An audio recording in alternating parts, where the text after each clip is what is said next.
रात का वक्त था।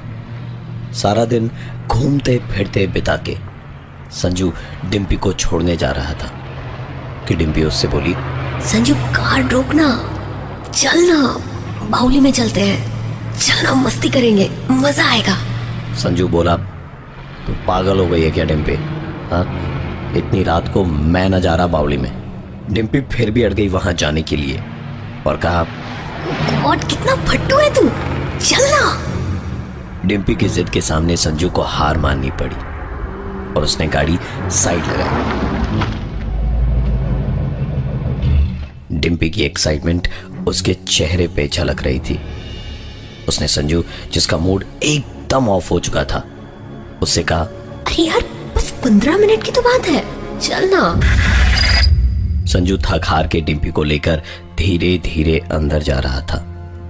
इस वक्त रात के तकरीबन 12:30 बजे थे और सर्दी कड़ाके की पड़ रही थी।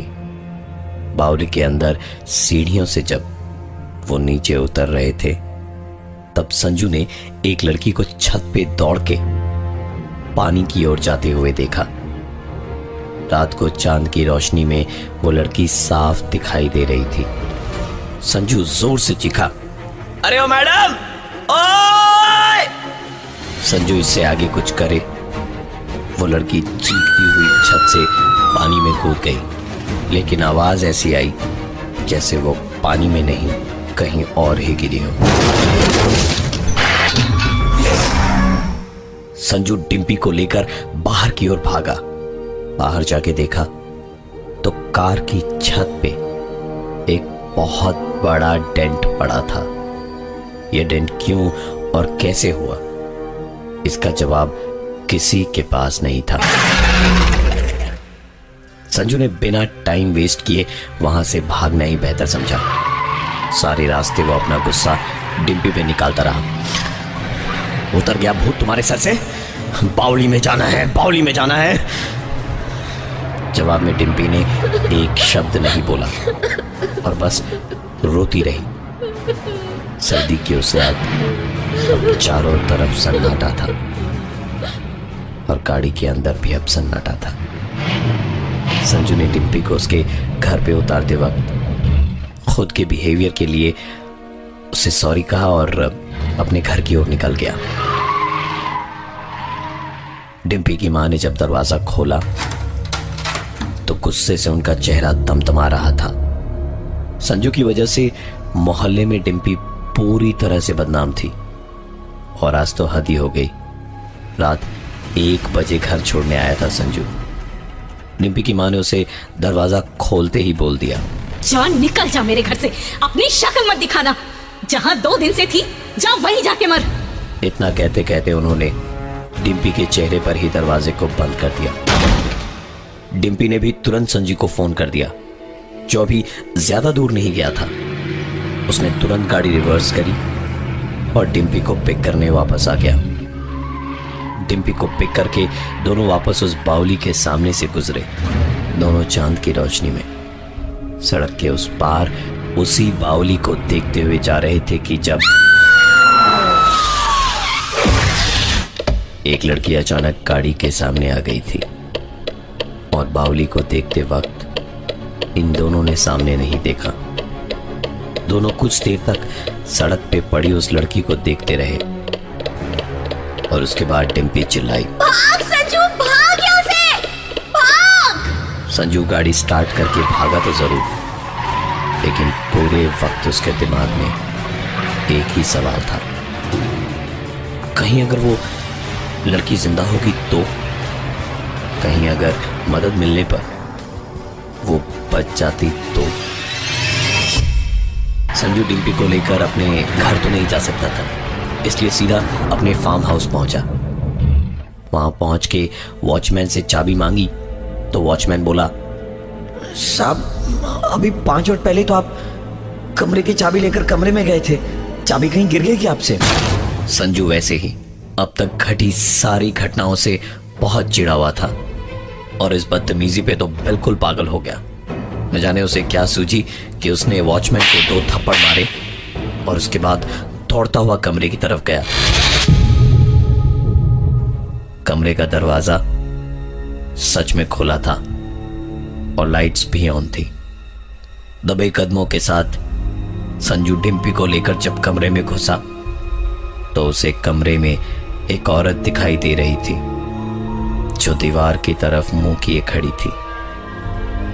संजू सिर्फ उसकी पीठ देख पा रहा था। उसने चिल्लाते हुए कहा, कौन है आप और यहां क्या कर रही हैं? यह सुनकर डिम्पी ने कहा, संजू, तू किससे बात कर रहा है? संजू का जवाब था, दिमाग से तो मंद हो ही तुम, आंख से भी अंधे हो गई हो, तुम्हें दिखाई नहीं दे रही सामने वो औरत खड़ी है? डिम्पी ने संजू को झकझोरते हुए कहा, संजू, वो बस एक एक्सीडेंट था यार। तुम्हें आराम की ना सख्त जरूरत है। देख वहां, पलट के देख, कोई नहीं है। संजू ने जब पलट कर देखा तो वाकई वहां पर कोई औरत नहीं थी। पर अब संजू का गुस्सा डिम्पी पे जैसे बॉम्ब की तरह फूट पड़ा। तुम्हारी वजह से ये सब कुछ हुआ है। ना तो उस बाउली में घुसने की जिद करती और ना ये एक्सीडेंट होता, और ऊपर से ऐसे बन रही है जैसे कुछ हुआ ही ना हो। नरक कर रखी है तुमने मेरी जिंदगी। अगर मिनिस्ट्री लेवल में किसी को कुछ पता चल गया ना तो पापा की इज्जत तो जाएगी, और अगर मेरी फैमिली के साथ कुछ भी गड़बड़ हुई ना तो तू भी जिंदा नहीं रहेगी, समझ गई?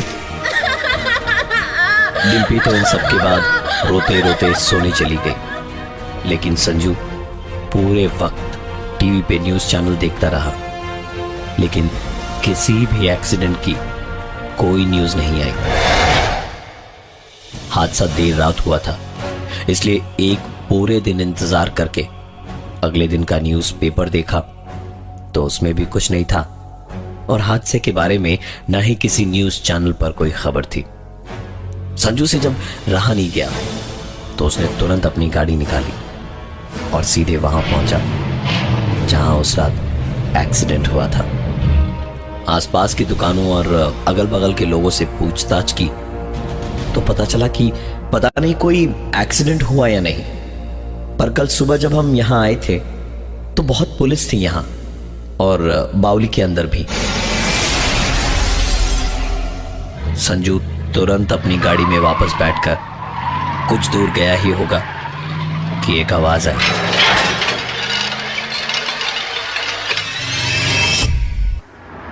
संजू ने अपनी गाड़ी साइड लगाई और उतर के देखा तो गाड़ी का साइलेंसर टूटा हुआ था, पर गाड़ी के टूटे साइलेंसर से भी ज्यादा चौंकाने वाली चीज थी उसकी गाड़ी पर लगे खून के छींटे। उसने तुरंत गाड़ी के सामने वाले हिस्से को चेक किया तो खून के छींटे वहां भी थे। संजू वापस गाड़ी में बैठा और जितनी तेजी से वापस अपने फार्म हाउस पहुंच सकता था पहुंचा।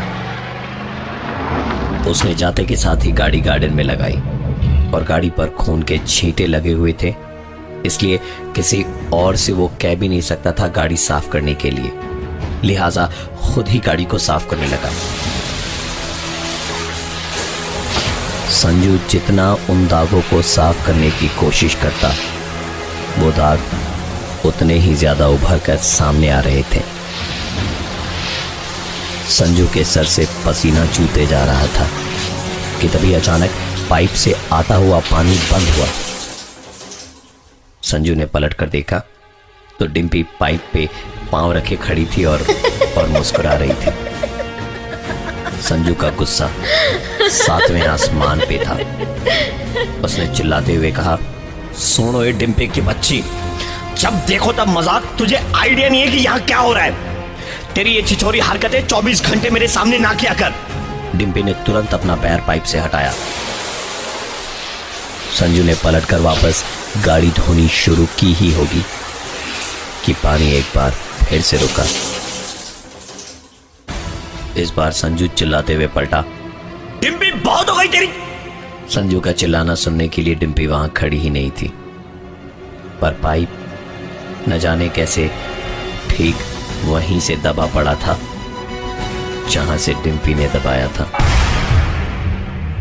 इसके पहले कि संजू कुछ सोच या कर पाता, पॉकेट में पड़ा उसका फोन बजा।